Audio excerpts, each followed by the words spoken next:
Keikutsertaan Indonesia di ajang SEA Games Singapura 2015 ternyata tak mampu mendongkrak prestasi merah putih di kancah internasional. Dengan mengirimkan perwakilan terbaiknya, Indonesia hanya mampu menempati posisi kelima dari 11 negara peserta SEA Games Singapura. Perolehan pundi medali yang diraih Indonesia saat ini diakui keluar dari target yang ditetapkan oleh pemerintah. Sebelumnya, Menteri Pemuda dan Olahraga Imam Nahrawi menargetkan tim merah putih mampu memantapkan diri di posisi 2 daftar perolehan medali terbanyak dengan mengumpulkan pundi medali emas di atas 70 medali. Namun dalam kenyataannya, Indonesia harus puas berada di posisi 5 daftar klasemen sementara dengan mengumpulkan 45 medali emas, 58 perak, dan 74 perunggu. Harapan Indonesia untuk mendulang emas pun kini tertumpu pada skuad muda bulu tangkis Indonesia. Jumlah emas Indonesia di SEA Games kali ini juga berada di bawah raihan SEA Games sebelumnya. Di Myanmar 2013, Indonesia mampu meraih 65 medali emas. Selain karena faktor persaingan, kegagalan mendulang emas juga disebabkan tidak dipertandingkannya cabang olahraga andalan Indonesia seperti angkat besi, voli pantai, dan karate. Di sisi lain, capaian emas Indonesia memenuhi target dari Satuan Pelaksanaan Program Indonesia Emas yang memprediksi atlet-atlet merah putih mampu membawa 40-an medali dari Singapura. Kegagalan Indonesia ini merupakan kegagalan kedua setelah sebelumnya juga sempat gagal pada SEA Games Filipina 2005 lalu. Saat itu Indonesia hanya mampu berada di posisi 5 di bawah Filipina, Thailand, Vietnam, dan Malaysia. Lalu, apa sesungguhnya yang membuat Indonesia gagal dalam memenuhi target di ajang SEA Games Singapura? Apakah konflik dualisme kepengurusan menjadi faktor utama gagalnya Indonesia di ajang SEA Games 2015? Atau bahkan atlet Indonesia lah yang tak sanggup mengimbangi perlawanan atlet negara asing? Perhelatan akbar Pesta Olahraga Asia Tenggara SEA Games 2015 memang belum berakhir. Indonesia masih memiliki peluang untuk menambah pundi-pundi perolehan medali. Namun posisi Indonesia dipastikan tidak akan berubah dan tetap bertengger di urutan 5 daftar klasemen perolehan medali terbanyak. Untuk membahas hal ini sudah hadir di studio Kepala Satuan Pelaksana Program Indonesia Emas Bapak Suwarno, dan kami juga mengundang Anda memberikan komentar lewat SMS ke 0811 833 551. Anda juga bisa menelpon melalui nomor interaktif di 021 52 900 308 atau 021 52 900 311, dan melalui sambungan telepon juga saat ini sudah bergabung bersama kita Deputi 4 Bidang Prestasi Kemenpora Pak Joko Pekik. Selamat pagi Pak Joko Pekik. Selamat pagi Mas Hanu, selamat pagi Pak Warno. Iya.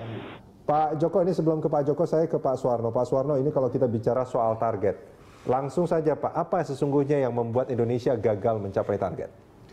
Baik, jadi sebetulnya ceritanya harus dari awal, Mas ya. Pada saat kita... Ini bukan hanya pas di peristiwa pertandingan SEA Games saja. Ini karena itu kan endingnya ya. Endingnya ya, buntutnya. Tetapi prosesnya kan panjang. Proses itu diawali dari mestinya penyusunan cabang-cabang olahraga dan nomor-nomor yang akan dipertandingkan di SEA Games Singapura. Dari apa yang kita lihat pertandingan di Myanmar dulu, Singapura sebagai tuan rumah berikutnya mereka mempersiapkan sesuai dengan potensi cabang olahraga dan nomor-nomor andalan Singapura. Bagi Indonesia mestinya harus mencermati modal apa cabur dan nomor kita yang mampu untuk bersaing di Singapura.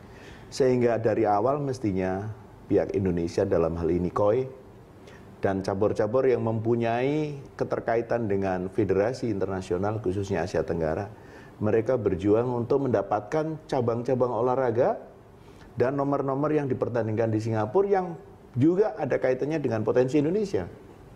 Hasilnya apa? Apa yang kita peroleh di Myanmar, 65 medali emas, ya. Kita sebelum bertanding di Singapura sudah kehilangan 32 medali emas. Sebelum bertanding? Iya.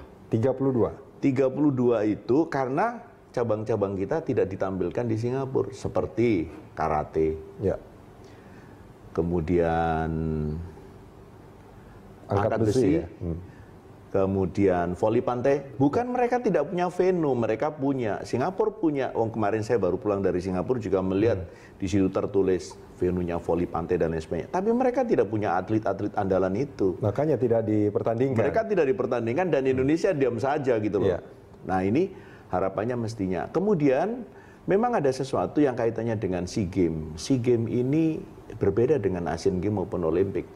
Karena SEA Games ini ditata oleh orang-orang Asia Tenggara sendiri, di mana hanya dibatasi 16 cabur Olimpik. Selebihnya ini yang atur adalah tuan rumah.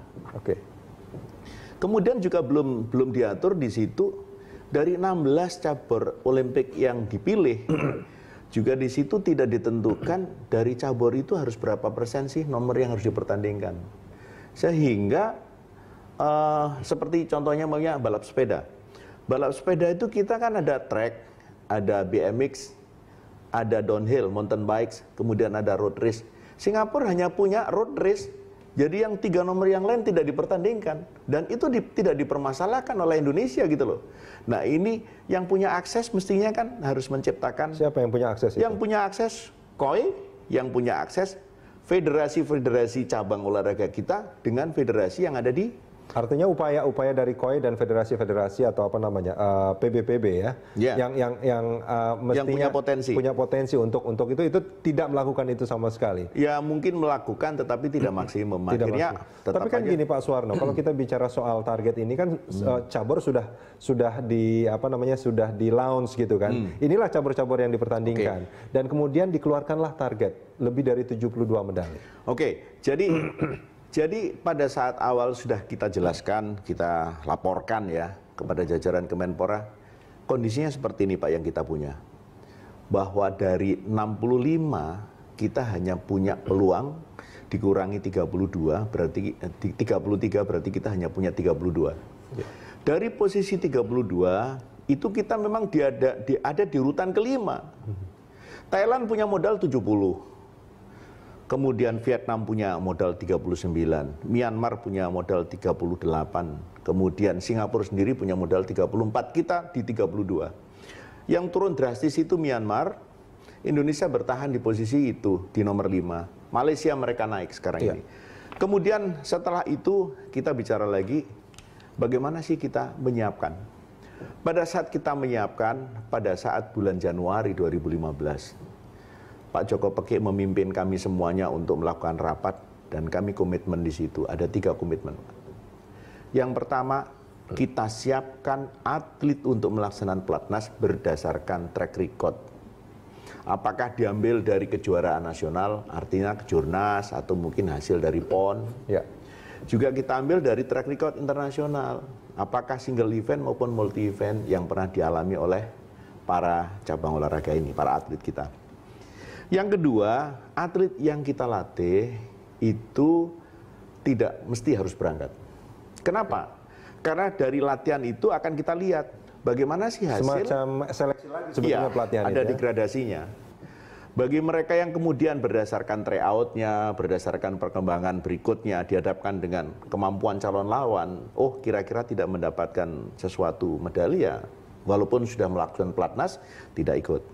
Kemudian yang ketiga adalah yang pelatnas berangkat itu harus bisa diproyeksikan medali. Dari yang sekian banyak ini Mas kita ketemu ya. Ada berapa jumlahnya semua yang diberangkatkan pada awalnya? Pada pelatnas saya melakukan pelatnas sebanyak 549 atlet. 549. Iya.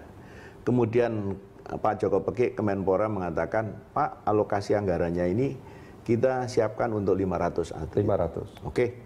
500 dari 549 kita saring sedemikian rupa, akhirnya kita temukan 500. Artinya 49 orang ini dianggap yang apa namanya levelnya di bawah yang lain lah seperti itu ya. Dari kondisi seperti itu kita lihat ternyata banyak nomor-nomor yang jumlahnya cukup besar, tetapi kita tidak mampu untuk menyiapkan atletnya. Contoh, atletik itu ada 46 nomor yang dipertandingkan di Singapura. Atlet Indonesia hanya ada 21 nomor. Jadi sekian banyak itu kami tidak punya peluang untuk mendapatkan medali emas, apalagi jumlah nomornya sedikit. Berikutnya kita juga menembak. Menembak itu cabangnya 26. Ya. Kita hanya punya 3. Kemudian layar. Layar cabangnya 20, nomornya 20. Kita juga hanya mampu menyiapkan 3 nomor. Itulah yang saya katakan dari mulai awal, dari 402 nomor yang dipertandingkan, Indonesia hanya mampu mengikuti 304 nomor. 304 nomor, oke. Ya, sehingga dari mau berangkat pun kita sudah tidak punya hak untuk mendapatkan medali sebanyak 98 medali emas. Ya, paling tidak kan dari yang berangkat itu, dari yang berangkat 500 atau lebih sebetulnya? Akhirnya yang berangkat 522. 522, Nah, oke. 522 itu perkembangannya begini, Mas. Kami hanya melatih. Itu yang 22 yang ikut pelatnas? Tidak ikut pelatnas. Tidak ikut pelatnas. Berarti ini tidak sesuai dengan yang disepakati oleh Pak Joko Pekik sebetulnya? Ya, keluar dari komitmen itu. Oke, kita tanyakan ke Pak Joko Pekik dulu. Pak Joko. Ya, Ya, kalau menurut Pak Joko apa sebetulnya yang menjadi Indonesia tidak mencapai target, Pak Joko? baik. Selamat pagi Mas Janu. Selamat pagi Pak Warno. Selamat pagi, Mas. Tadi Pak Warno sudah menyampaikan sistem bagaimana kita berangkat ke multi event dengan baik, dengan runut ya. Dimulai dari potensi yang harus kita siapkan untuk bagaimana bisa mendapatkan yang terbaik. Kemudian yang kedua, memang ke depan kita harus sinergi kelembagaan itu harus perlu kita tingkatkan dengan sebaik-baiknya. Sehingga tekad kita untuk mencapai yang terbaik itu bisa terwujud, yaitu dimulai dari bagaimana perjuangan kita bersama, tentu nanti leading sektornya ada di KOI, yang berhubungan dengan perjuangan cabang olahraga. Sehingga tadi Pak Warno menyampaikan bahwa modal kita untuk ke Singapura itu sudah kehilangan berapa Pak Warno, 32 medali ya.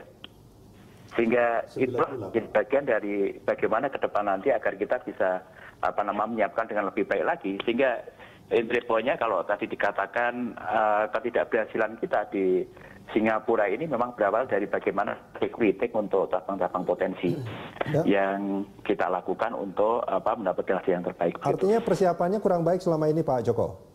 Kalau dilihat dari waktu sudah cukup baik, kita sudah mulai pasca pulang dari Asian Games Indoor. Yang tidak baiknya apa, Pak Joko? Kenapa? Yang tidak baiknya apa? Kalau dari segi waktu sudah baik, kalau apa yang tidak waktunya baiknya? sudah sistem artinya begini, dengan data-data yang kita kuasai, maka kita harus memang betul-betul prioritas untuk menyiapkan nomor-nomor dan cabang yang kita menjadi unggulan kita gitu. Sehingga yang saya katakan prioritas itu adalah manakala dia memang kans untuk dapatkan medali, maka ini kita endorse untuk bagaimana memfasilitasi lebih maksimal lagi. Dan tryout katakan. Ya Pak Joko, ini keterangan dari Pak Suwarno tadi mengatakan bahwa itu akan disiapkan mereka-mereka yang berangkat harus di pelatnas. Ya. Tapi kenyataannya masih ada beberapa yang tidak ikut pelatnas tapi juga berangkat. Bukankah ini sebetulnya juga ya sudah hampir dipastikan gitulah untuk tidak mendapatkan medali juga, atau bagaimana sebetulnya? Itulah sinergi yang tadi saya sampaikan. Kita sudah sepakat dengan Satlat Bima, tadi Pak Ulan sampaikan bahwa yang berangkat adalah mereka yang potensi. Yang di pelatnas sekalipun dia tidak harus berangkat, tapi ada sisi lain. Tapi sebenarnya nggak terlalu signifikan ya, hanya ada 2 cabang kok itu. Satu hoki, satu petang, bahkan petang lumayan berhasil dapat perak. Artinya ini bukan alasan utama untuk ketidakberhasilan kita ya, karena nggak terlalu signifikan dalam aspek persentase. Tapi yang penting adalah bagaimana ke depan nanti prioritas untuk bagaimana kita melihat nomor-nomor unggulan kita. Sehingga tidak harus nanti main kuota, misalnya tadi Pak Wono sebutkan untuk atletik ada 40 nomor. 46 nomor kita hanya sekian. Kalau kita memang potensi ada di 30 nomor, itulah yang kita endorse. Tidak harus semua cabang berangkat untuk persiapan multi event. Paling nggak kan gini Pak Joko, ini kalau kita melihat dari medali, paling tidak kalau jumlahnya itu kan cuma 177 sampai saat ini, mungkin sudah bertambah lagi ya. Itu dari jumlah atlet yang berangkat dengan 520 itu kan belum sampai setengahnya tuh Pak yang mendapatkan medali. Hitung-hitungan kita gini Mas. Untuk meraih peringkat itu kan potensi medali emas ya. Sehingga artinya yang kita endorse untuk maksimal itu adalah potensi medali emas. Itulah ya bagian dari upaya kita sehingga ke depan Satlat Bima kita berikan kemenangan begitu. Nanti tanggal 25 kita akan mengadakan evaluasi, akan kita undang semua stakeholder. Yang intinya adalah cabang-cabang yang berhasil berikan reward, cabang-cabang yang tidak berhasil berikan punishment. Baik Pak Joko, kita akan sambung ini di segmen berikut Pak.